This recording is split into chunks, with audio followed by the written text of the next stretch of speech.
Y'all already know what time it is. It is time for the mess. Let's get into it.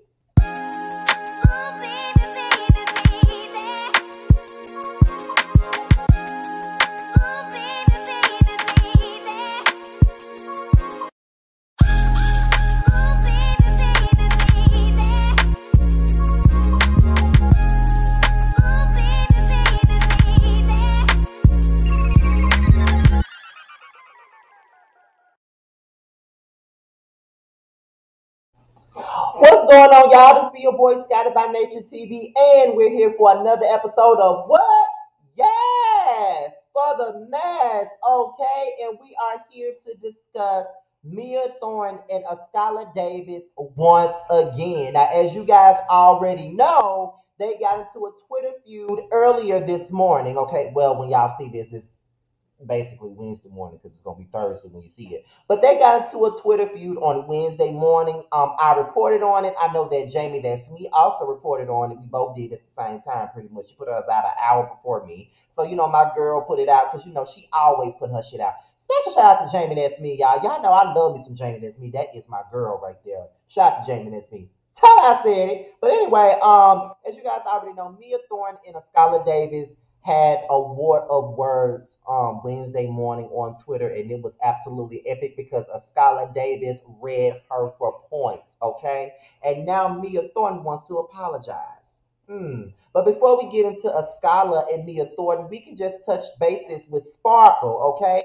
Now, as you guys already know, Sparkle was once R. Kelly's protege, and her biggest song was with R. Kelly, which was entitled Be Careful, her biggest and one and only hit that anybody knows, which was released back in 1998. Okay, and not only was she R. Kelly's protege and a solo artist, but she was also one of the background singers that was featured on Aaliyah's very first album, Age Ain't Number the Number. She sung back up on every single song except the title track, Age Ain't Nothing But a Number. How ironic. Now, you guys already know that R. Kelly was sentenced to life in prison earlier this week with all of the charges with racketeering and all of the other charges that he had. And now Sparkle has a couple of things to say about the matter. And I'm also going to read this article too because I feel like it has a lot more context to it. And plus I'm rushing because I have to watch Salt Lake City yet again because I fell asleep on it last night and now my review is going to be 3 or 4 days late. I sure hate that. So y'all got to bear with me this time for reading the article.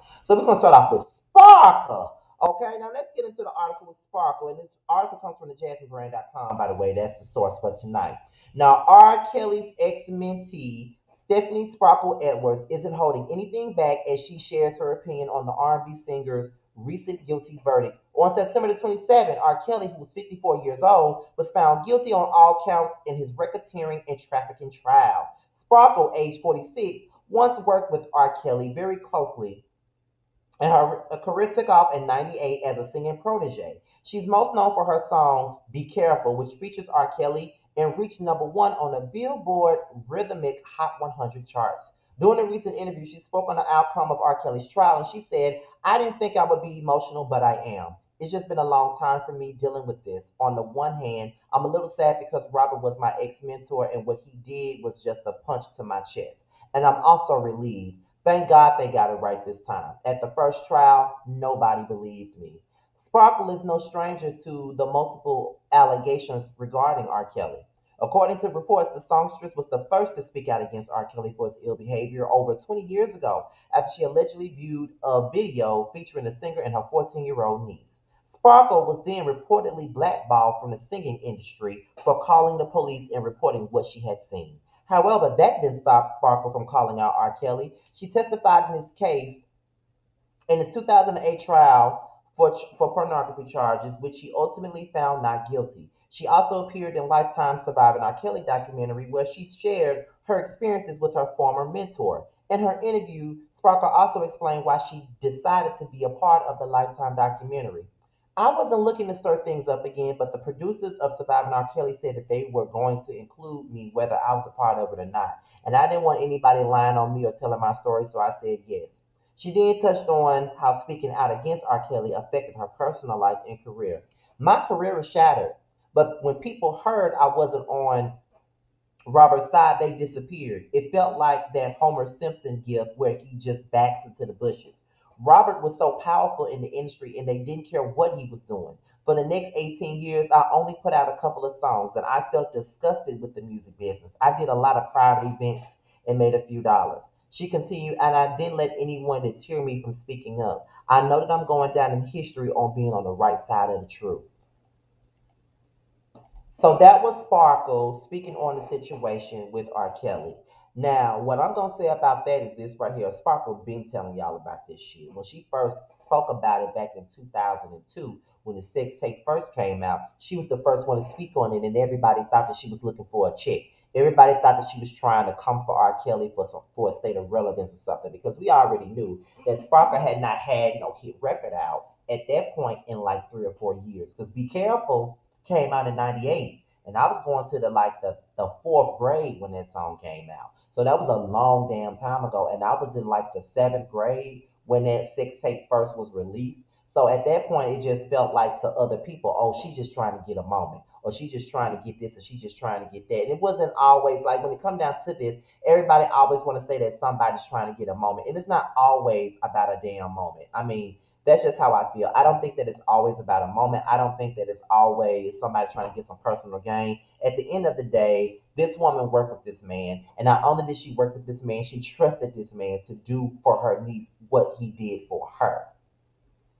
But Sparkle has to take some type of accountability for putting her niece in harm's way because you worked with R. Kelly before you even got your solo deal with him. You worked with him while he was working on AJ Number the Number, and you heard about the news reports about how he married Aaliyah and all of this other stuff, and you heard about those allegations. And on top of that, you were friends with one of the background singers and dancers that was included on a Lifetime event, which was Surviving R. Kelly. And one of those girls that you were friends with was Javante Cunningham, who was one of the people who spoke on it and said that she was also friends with Aaliyah and the other girl, Tiffany Hawkins, who was the first to file a lawsuit against R. Kelly for sexual conduct against her when she was 14 and 15 years old. So you knew these girls. So if you knew these girls and you were friends with these girls, obviously you knew about their stories. They were around when the Aaliyah stuff came around. So you obviously knew something about it. And my thing of it is, if you didn't know if it was actual and factual that he was messing with Aaliyah, if you didn't know it for a fact, you did hear the story about him marrying her. And you heard, if you were friends with Javante and Javante was telling all those things that she was telling on the show, I'm pretty sure that you knew about her side of the story because I'm pretty sure that she told you. So I feel like you need to take some type of accountability for putting your niece in harm's way, and your sister and your sister and your brother-in-law is full of shit for even allowing that to happen. And on top of that, when Surviving R. Kelly first came out, they even said that your niece, was still with R. Kelly. And then your family turned on you yet again when they found out that you did survive R. Kelly. So I wonder what the fuck they saying now that he's going to prison.